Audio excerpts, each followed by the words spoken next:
আজকে বের হয়েছি নতুন এক গন্তব্যে। যাব রাজশাহী থেকে ৫৬ কিলোমিটার উত্তরে। আমাদের যাত্রা তালাইমারি ট্রাফিক মোড় থেকে শুরু। চলুন যাওয়া যাক। যেতে যেতে আমরা প্রথমেই কাটাখালী বাজার চলে এসেছি।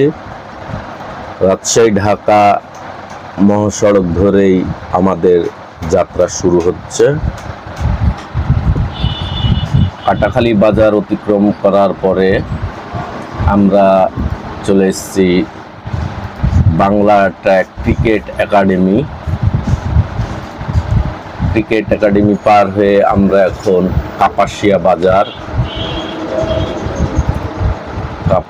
বাজার অতিক্রম করলাম। এখন আমরা বেলপুকুর রেল ক্রসিং পার হচ্ছি। এরপরে আমাদের পরবর্তী গন্তব্য বানেশ্বর বাজার, ঐতিহ্যবাহী বানেশ্বর বাজার, যেটা আম ও কলার হাটের জন্য বেশি বিখ্যাত। সেই বানেশ্বর বাজার অতিক্রম করলাম। এরপরে আমরা চলে আসলাম বিড়ালদহ হজরত শাহ সৈয়দ করম আলী রহমতুল্লাহের মাজার গেট। এখান থেকে চলে আসলাম আমরা পুঠিয়া বাজার থেকে নাটোর না যে বাম দিকে যে তাহেরপুর মহাসড়ক আছে, সেই তাহেরপুর সড়কে ঢুকে গেছি। আমরা এখন তাহেরপুর সড়কের মধ্যে। এখন আছি ধোপাপাড়া বাজারও অতিক্রম করে চলে আসলাম তাহেরপুর বাজারে একজন অটো চালককে জিজ্ঞাসা করলাম। তিনি আমাদের গন্তব্যের রাস্তাটা দেখিয়ে দিল। আমরা আবারও যাত্রা শুরু করলাম। গ্রামের আঁকাবাঁকা সবুজ পথঘাট পেরিয়ে চলে আসলাম হামির কুৎসা জিরো পয়েন্টে। হামির কুৎসা জিরো পয়েন্ট থেকে বিভিন্ন জায়গার দূরত্ব দেওয়া আছে। আমাদের এখান থেকে যাত্রা শুরু হবে বীরকুৎসা 10 কিলোমিটার। বীরকুৎসার উদ্দেশ্যে রওনা হলাম। দুই পাশে সারি সারি গাছ, পথঘাট খুবই সুন্দর। কেউ পাট ছাড়াতে ব্যস্ত, কেউ গরু নিয়ে মাঠ থেকে বাড়ি ফিরছে, কেউ জাল দিয়ে মাছ ধরছে। মনোরম দৃশ্য দেখতে দেখতে আমরা চলে আসলাম আমাদের সেই কাঙ্ক্ষিত লোকেশনে, যেটা হাজারদুয়ারি রাজবাড়ি।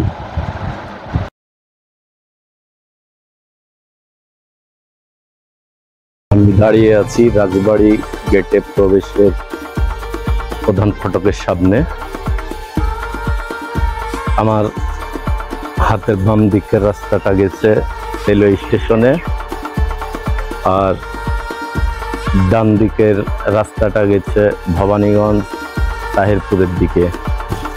চলুন ভিতরে যাওয়া যাক।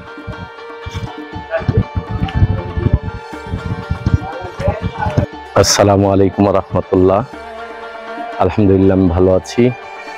আপনারা কেমন আছেন সকলে কমেন্ট করে জানাবেন। আমি এখন যে স্থানে দাঁড়িয়েছি এইটা হাজারদুয়ারি রাজপ্রাসাদ। এইটার 1000 দরজা আছে। এইটা দেশের বাইরের কোনো জায়গা না, এটা আমাদের বাংলাদেশেই।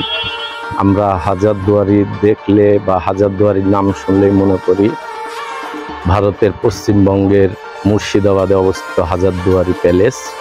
আর এইটা আমাদের রাজশাহীর বাগমারা উপজেলার বীরকুৎসা গ্রামের রাজবাড়ি। চলুন রাজবাড়ি সম্পর্কে বিস্তারিত জেনে নিই। এই সেই রাজবাড়ি,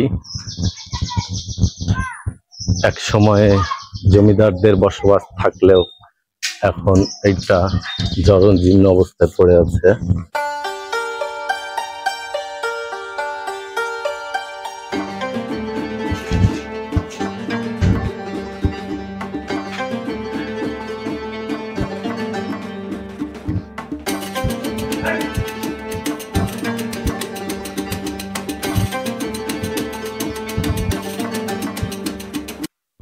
এক সময়ের নবাবী রাজবাড়ি, রাজারা না থাকলেও তাদের রাজবাড়িটি কালের সাক্ষী হয়ে আছে।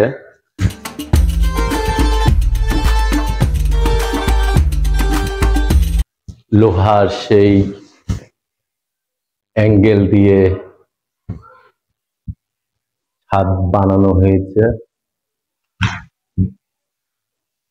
খুব নোংরা পরিবেশে এইটা হয়ে আছে। রক্ষণাবেক্ষণের অভাবে এখন এইটা দর্শনার্থীদের আসা যাওয়ার অনুপযোগী হয়ে পড়েছে। এইটা স্থানীয়দের দাবি, এটা সংস্কার করা হলে এখানে দেশি বিদেশি পর্যটকদের আনাগোনা হবে এবং অর্থনৈতিকভাবে এই এলাকাটিও স্বাবলম্বী হতে পারবে। সকলের চাওয়া রাজবাড়িটি যেন সংস্কারের উদ্যোগ নিয়ে যথাযথ কর্তৃপক্ষ এইটা একটা রাজবাড়ি, দর্শনার্থীদের জন্য যে রাজবাড়ি, সেই ভারতের মুর্শিদাবাদে যে রাজবাড়ি আছে সেখানে সেটির আদলেই বর্তমান জরাজীর্ণ অবস্থায় পড়ে আছে বিখ্যাত হাজারদুয়ারি ভবন। খুব ঝুঁকির মধ্যে আছে ভবনগুলো, যে কোনো সময় ভেঙেও পড়তে পারে।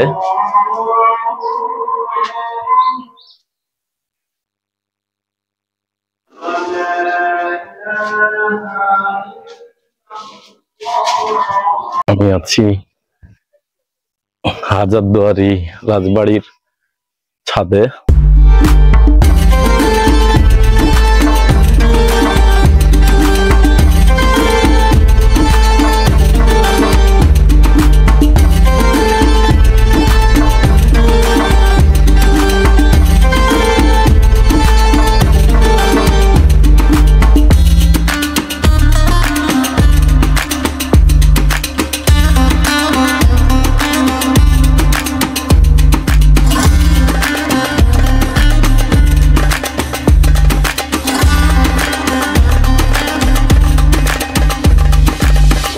বর্তমানে জীর্ণজীর্ণ অবস্থা হয়ে আছে, কালের সাক্ষী এখনো দাঁড়িয়ে আছে ভবনের ইটগুলো।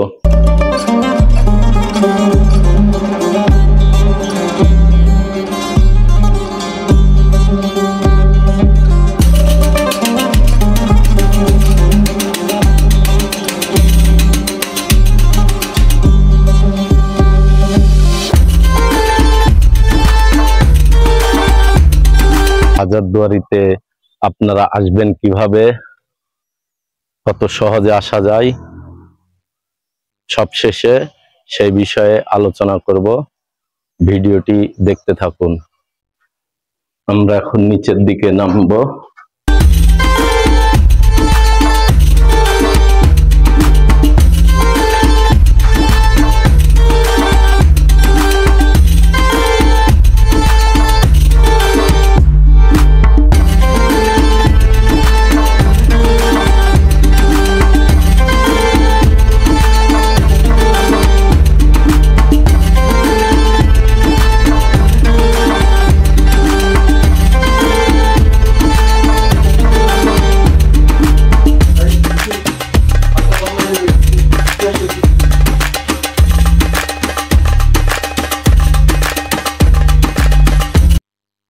এটার এখনো দরজা এগুলোতে কাঁচ দেওয়া ছিল, এখন কাঁচগুলো নাই, কাঠগুলো আছে। আপনারা যারা হাজারদুয়ারি রাজবাড়ি বেড়াতে আসবেন তারা কয়েকটি উপায়ে আসতে পারবেন। এর মধ্যে কেউ বাইক নিয়ে যদি আসতে চান তাও আসতে পারবেন, ট্রেনে আসলেও আসা যাবে, বাস আছে, সিএনজি আছে। কিভাবে আসবেন, কিভাবে এখানে যদি পিকনিক করতে চান, সেটা রান্না করার জন্য একজন বয়স্ক নারী আছেন যিনি পিকনিকে আসা দর্শনার্থীদের রান্না করে দেওয়ার কাজে সহযোগিতা করবেন। আমি ডেসক্রিপশন বক্সে তার নাম্বারটা দিয়ে দিব, তার সাথে যোগাযোগ করতে পারেন। এবং এখানে কিভাবে আসবেন, কত টাকা খরচ হবে আপনাদের ডিটেলস আমি বলে দিব। বীরেন্দ্রনাথ বন্দ্যোপাধ্যায়, তার ছেলে অবিনাশ বন্দ্যোপাধ্যায়। এই তো 3 পুরুষ চলে গেল। আচ্ছা, আপনারা কাউকে কি এখানে বসবাস করতে দেখেছেন? আমরা বসবাস করে কেউ করেনি। আচ্ছা, কারণ এরা কত 52 সালে চলে গেছে। সৌন্দর্য হলে, মেরামতের সৌন্দর্য হলে বরঞ্চ সরকারের উন্নতি হবে। মেলা মানুষ ধারণা কেমন? মেলা মানুষ এই যে চাঁদে বহু মানুষ না না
বর্তমান জরাজীর্ণ অবস্থায়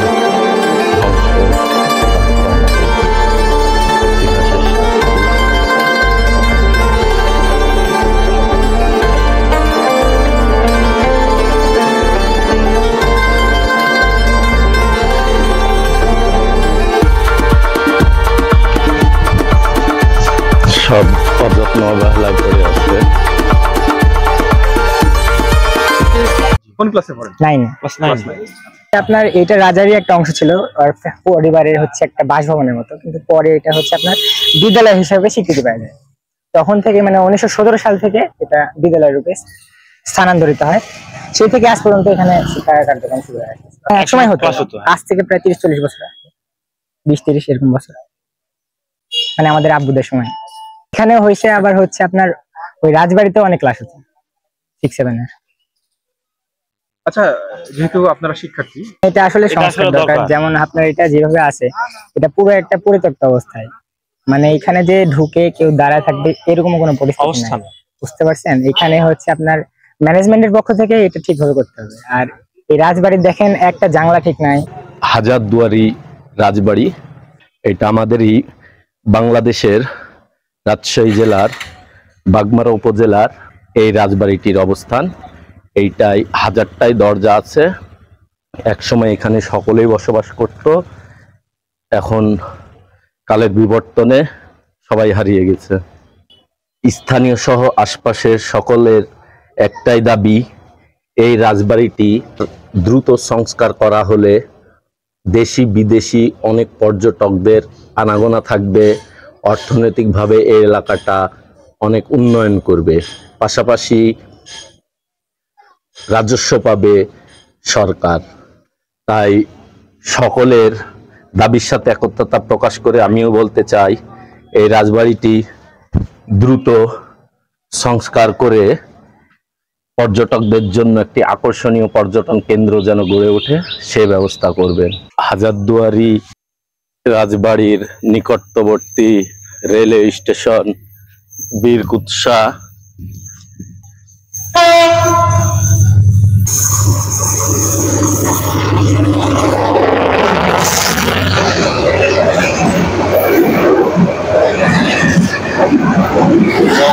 কুড়িগ্রাম এক্সপ্রেস ট্রেন, আন্তনগর কুড়িগ্রাম এক্সপ্রেস।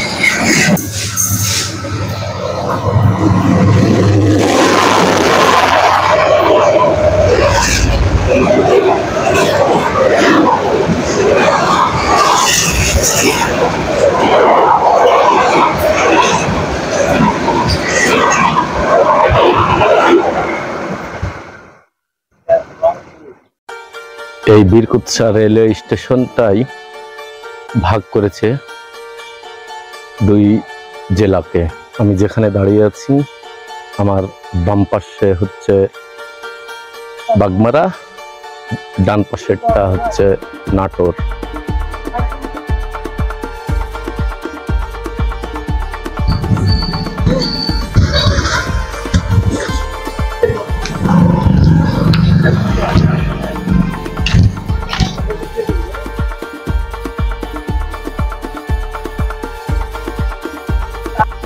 উনিশশো ৭২ সালে প্রতিষ্ঠিত এই বীরকুৎসা রেলওয়ে স্টেশনটি, এখানে আন্তনগর ৩০ থেকে ৩২টি ট্রেন আপ ডাউন করে। এর মধ্যে শুধুমাত্র একটি ট্রেন এখানে দাঁড়ায়, যেটা খুলনা থেকে চিলাহাটির উদ্দেশ্যে যায়, রকেট মেইল। এর পরবর্তী স্টেশন আহসানগঞ্জ স্টেশন। সেই স্টেশনেও অনেক আন্তনগর দাঁড়ালেও এইখানে একটি আন্তনগর ট্রেন দাঁড়ায় না। বীরকুৎসা রেলওয়ে স্টেশনে প্রবেশের পূর্বের স্টেশন হচ্ছে মাদনগর। এই মাদনগর রেলওয়ে স্টেশনে রাজশাহী থেকে ছেড়ে আসা Titumir Banglabandha express train Madnagar railway স্টেশনে এসে দাঁড়ায়। তবে রকেট লোকাল দুপুর ২:৩০টায় বীরকুৎসা রেলওয়ে স্টেশনে আসার কথা থাকলেও এটি লোকাল হওয়ায় ২:৩০টার পর থেকে কখন আসবে এইটা নির্দিষ্ট কোন সময় জানা নেই। আপনারা হাজারদুয়ারির বীরকুৎসা রাজবাড়ি দেখতে আসেন, তাহলে রাজশাহী থেকে ট্রেন যোগে আসলে আপনারা তিতুমির এক্সপ্রেস অথবা বাংলাবান্ধ এক্সপ্রেস ট্রেনে এসে আপনারা মাদনগর স্টেশনে নেমে যাবেন। মাদনগর রেলওয়ে স্টেশন থেকে বীরকুৎসা রেলওয়ে স্টেশনের দূরত্ব খুব কাছাকাছি। সেখান থেকে অটোতে অথবা ভ্যানে 10 টাকা ভাড়া দিয়ে এই বীরকুৎসা রেলওয়ে স্টেশনে আসতে পারবেন। এরপর এই রেলওয়ে স্টেশনের এখান থেকে অটো অথবা ভ্যানে সেই হাজারদুয়ারি রাজবাড়ি যেতে পারবেন। অটো অথবা রিক্সা ভাড়া সেখানেও 10 টাকা। গুচি ট্যাংরা, গুচি ট্যাংরা কি দিয়ে? এটা আছে বেগুন দিয়ে আলু দিয়ে।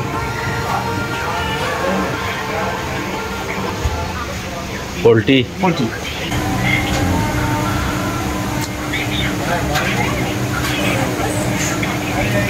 ধরেন, ওনাদেরকে ধরেন। বিলের গুচি মাছ, তরকারি পাক ভালো টেস্ট আছে।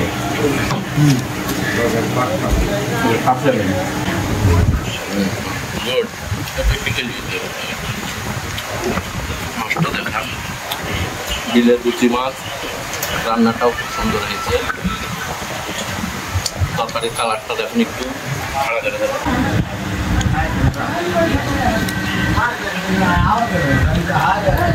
তরকারির রং যেমন হোক, খাবারটা কিন্তু স্বাদ হয়েছে ভালো।